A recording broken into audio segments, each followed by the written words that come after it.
இப்ப இருக்கிற அரசு உங்களுக்கு மிகப்பெரிய ஒரு மக்கள் தீர்ப்பு கொடுத்திருக்கின்றார்கள். இப்ப இருக்கிற டிவிகே அரசு, முதலமைச்சர் அவர்கள் இதில் நேரடியாக தலையிட வேண்டும். தலையிட்டு இந்த பள்ளிக்கரணை சதுப்பு நிலத்தை பாதுகாக்க வேண்டும். அதுல கேட்கறது என்ன, பாதுகாக்கிறது என்ன, ஒன்னே ஒண்ணுதான் கேட்கிறோம். அதுல நோட்டிஃபை பண்ணுங்க, வரையறை செய்து நோட்டிஃபை பண்ணுங்க. அந்த நோட்டிபிகேஷன் கைட்லைன்ஸ் ஒன்னு இருக்கும், அந்த கைட்லைன்ஸை ஃபாலோ பண்ணுங்க. பள்ளிக்கரணை சதுப்பு நிலத்துல ஒரு நாளைக்கு 5000 டன் குப்பைகளை கொட்டுறாங்க. ஒரு நாளைக்கு லட்சக்கணக்கான, அதாவது அந்த திடக்கழிவு, ரா சூவேஜ் நம்ம டிச்சில் போறதில்ல, அது எல்லாமே நேரடியாக அதுல கொட்டுறாங்க. மெட்ரோ வாட்டர்ல ஆலந்தூருடைய குப்பை, பெருங்குடி குப்பை, எல்லா குப்பையும் அங்கதான் நேரடியாக கொட்டி அதுல எரிக்கிறது வேற. அரசாங்கம் நோட்டிஃபை பண்ணிட்டாங்கன்னு வச்சுக்கீங்களேன், நோட்டிஃபை பண்ணி வரையறை செய்து அந்த எல்லைகள்லாம் காம்பவுண்ட்லாம் கட்ட முடியாது. சார் சொன்ன மாதிரி அது வந்து ஒரு ஹைட்ராலஜி சிஸ்டம் இருக்கு. ஈக்காலஜி, ஹைட்ராலஜி, பயோடைவர்சிட்டி சிஸ்டம்னா அங்க இருந்து தண்ணி இப்படி வரும், அங்க இருந்து இங்க வரும், இங்க இருந்து இப்படி போகும். அதுக்கு காம்பவுண்ட்லாம் கட்ட முடியாது. அந்த தண்ணி நேச்சுரலா வரணும். நேச்சுரலா வந்தாதான் அது ஃப்ளோ இருக்கும்.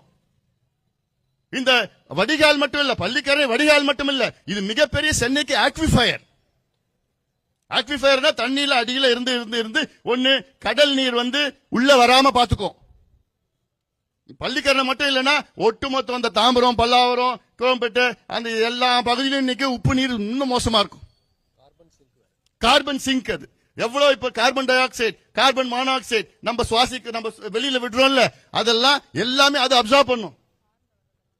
கார்ல, ஆட்டோமொபைல்ல வர்றது எல்லாமே இதனால்தான் வந்து குளோபல் வார்மிங் இருக்கு. கிரீன் ஹவுஸ் கேசஸ் இதெல்லாம் இதை எல்லாமே அப்சர்வ் பண்ணும்.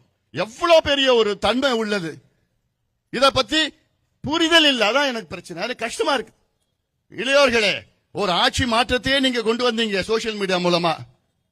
இந்த பள்ளிக்கரணை சதுப்பு நிலத்தை, இதனுடைய நன்மைகள், இதனுடைய பிரச்சனைகள், இது எப்படி பாதிக்கும்னு ரீல்ஸ் போடுங்க, பதிவு போடுங்க, நேரா பள்ளிக்கரணைக்கு போங்க, அத பாருங்க.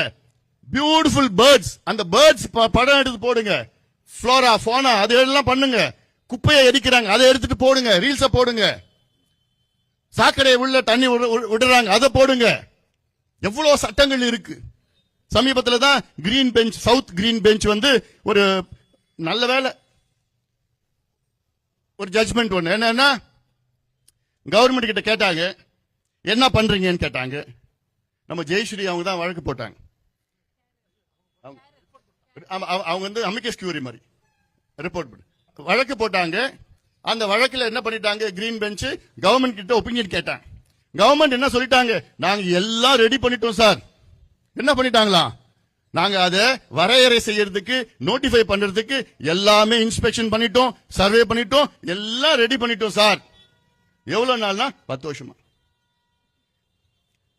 அப்புறம் கிரீன் பெஞ்ச் என்ன பண்ணிட்டாங்க, ஓஹோ நீ நோட்டிஃபை பண்ணிட்டியா, அப்ப என்ன பண்ணு, நீ சீக்கிரமா நோட்டிஃபை பண்ண போறேன்னு நீ சொல்லிட்ட. அது வரைக்கும் யாரும் நடுவுல போய் கட்டக்கூடாது, பில்டிங் கட்டக்கூடாது. அதனால 1 கிலோமீட்டர் நான் பஃபர் ஜோன், நான் சுத்தி பஃபர் ஜோன் நான் அமைக்கிறேன், அதுல யாரும் கட்டக்கூடாது. இது நல்ல தீர்ப்பு. ஆக்சுவலா இப்ப அரசாங்கம் என்ன மாட்டிக்கிச்சு, புலி வாழை பிடிச்சிடுச்சு. விடவும் முடியல, விடாம இருக்கவும் முடியல. இப்ப நோட்டிஃபை பண்ணி தான் ஆகணும். அதுக்குதான் இப்ப என்ன பண்றாங்க, சூழ்ச்சி பண்ணி அந்த ஆர்கனைசேஷன் எல்லாம் போட்டு, எங்களுக்கு 1 லட்சம் பேருக்கு பட்டா இல்ல, நாங்க மிடில் கிளாஸ், நாங்க ஏழை, எங்களுக்கு பட்டா கிடைக்கல, எங்களுக்கு வீடு கிடைக்கல, எங்க போறது நான் அப்படின்னு இவங்கள தூண்டி விட்டுட்டு இந்த பெரிய கட்டுமானங்கள் எல்லாம் சூழ்ச்சி பண்ணிட்டு இருக்கிறாங்க. எவ்வளவு தெரியுமா அந்த கன்ஸ்ட்ரக்ஷன் சொல்றாங்க இவங்க, 72,000 கோடி ரூபாயா.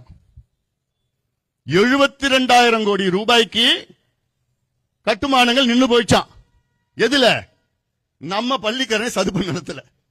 இது நம்ம நிலம், நம்ம உரிமை, பொதுமக்கள் உரிமை கொண்டாடுகின்ற அந்த சதுப்பு நிலம்.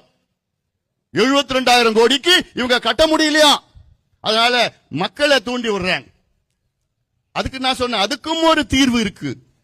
இவங்க நோட்டிஃபை பண்ணாங்கன்னா அரசாங்கம் நோட்டிஃபை பண்ணாங்கன்னா எது வரத்துக்காவா, எது எங்க தண்ணி வரும், ஹைட்ராலஜி எப்படி, ஈகாலஜிக்கல் பயோட என்னென்ன இருக்குதோ அந்த வழியெல்லாம் விட்டுட்டு மத்த இடம் இருக்கு, அந்த இடத்துல நீங்க பட்டா கொடுத்துட்டு போங்க. அதுக்குதான் அது அவங்களுக்கும் தீர்வு, நமக்கும் தீர்வு. நோட்டிஃபை பண்ணா அவங்களுக்கும் தீர்வு. இதுல போராட்டம் பண்ணணும்னு அவசியமே கிடையாது. ஆனால் அரசாங்கம் இதை உடனடியாக இதை நோட்டிஃபை பண்ணணும். நோட்டிஃபை பண்ணது உங்களுக்கு என்னையா பிரச்சனை? 8 ஆண்டுகளுக்கு முன்பு ஒரு Tamil Nadu water authority, wetland authority, 8 ஆண்டுகளுக்கு முன்பு தமிழ்நாடு வெட்லேண்ட் அத்தாரிட்டி உருவாக்கி என்னையா பண்றீங்க? எதுக்கே சம்பளம் வாங்குறீங்க? எப்படி அவங்களுக்கு எல்லாம் சாப்பிட முடியுது? உங்களால சாப்பாடு இறங்குதா? உங்களால எவ்வளவு பெரிய ஒரு பிரச்சனை, எவ்வளவு பெரிய வேலை உங்களுக்கு. தமிழ்நாட்டில் ஒரு காலத்தில் 42,000 ஏரி இருந்தது. இன்னைக்கு வெறும் 27,000 ஏரி தான் இருக்கு. 15,000 ஏரி காணல, போயிடுச்சு. இருக்கிற 27,000 ஏரியாவது காப்பாற்றணும். அதுல 26,800 ஏரி தான் 5 ஏக்கருக்கு மேல உள்ள ஏரிகள். அத்தனை ஏரிகளும் நீங்க நோட்டிஃபை பண்ணுங்க, வரையறை செய்து நீங்க நோட்டிஃபை பண்ணீங்கன்னா அந்த ஏரி காலங்காலமா காப்பாற்றப்படும். காலங்காலமா காப்பாற்றப்படும். யாருமே அதை ஆக்கிரமி பண்ண முடியாது. பள்ளிக்கரணையில நாளைக்கு நோட்டிஃபை பண்ணிட்டா குப்பையா கொட்ட முடியாது, கழிவு நீரை கொட்ட முடியாது, குப்பையை எரிக்க முடியாது, பில்டிங் உள்ள கட்ட முடியாது, ரோடு போட முடியாது. அப்படியே பாதுகாப்பாக இருக்கும். இதுதானே வேணும். அதனால இதையெல்லாம் தமிழக அரசு உடனடியாக செய்ய வேண்டும் என்று முதல் கட்டமாக கையெழுத்து இயக்கம் நாங்க அமைதியா பண்றோம். முதல் கட்டமா. அடுத்தடுத்து நிறைய போராட்டங்கள் செய்யாத வரைக்கும் போராட்டங்கள் கடுமையா இருக்கும், நிறைய இருக்கும். நாங்க யார பத்தியும் கவலைப்படுற நிலையில இல்ல. எவ்வளவு பெரிய கட்டுமானங்கள் நிறுவனம் வந்தாலும் சரி, எங்களுக்கு அதை பத்தி எல்லாம் கவலை இல்ல.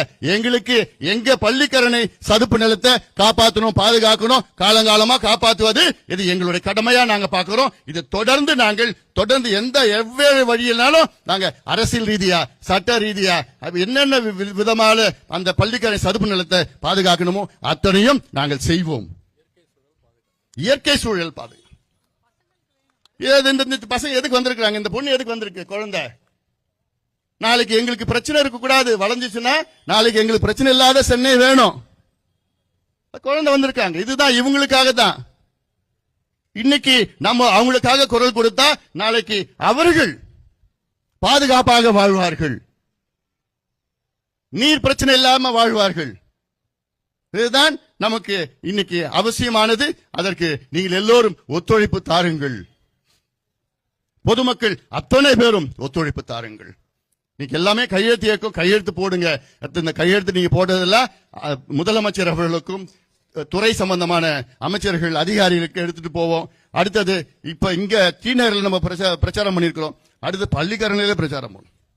சட்டமன்றத்தில் நம்ம எம்எல்ஏ ஸ்ட்ராங்கா பேச போறாங்க. எப்படி பேசணுமோ பேசுவாங்க. விட போறது இல்லை. 23 வருஷமா பண்ணிட்டு இருக்கிறோம். இப்ப விட்டு போறோமா? அப்ப யாருமே இல்ல, யாரும் எங்களை கேட்கல.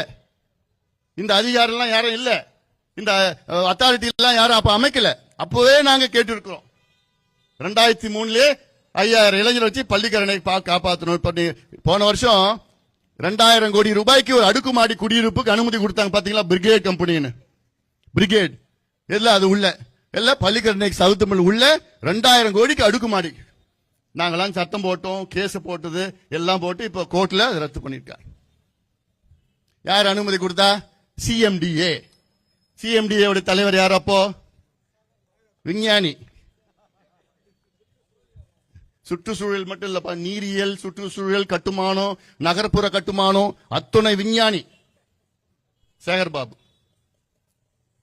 அப்போ இதுல இன்னொன்னு வேடிக்கை என்னன்னா, சுற்றுச்சூழல் தமிழ்நாட்டில் ஒரு சுற்றுச்சூழல் துறை ஒன்று இருக்கு, என்வாயன்மெண்ட் மினிஸ்ட்ரி. அவங்க அனுமதி இல்லாம அங்க கட்ட முடியாது.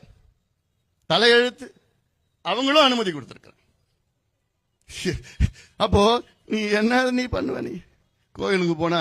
அதனால இதை நீங்கள் எல்லாமே மக்களிடம் எடுத்து சொல்லுங்க. மீடியா ரொம்ப சந்தோஷமா இருக்கு. ஞாயிற்றுக்கிழமை காலையில இங்க வந்திருக்கீங்க, இவ்வளவு ஆர்வமா வந்திருக்கீங்க.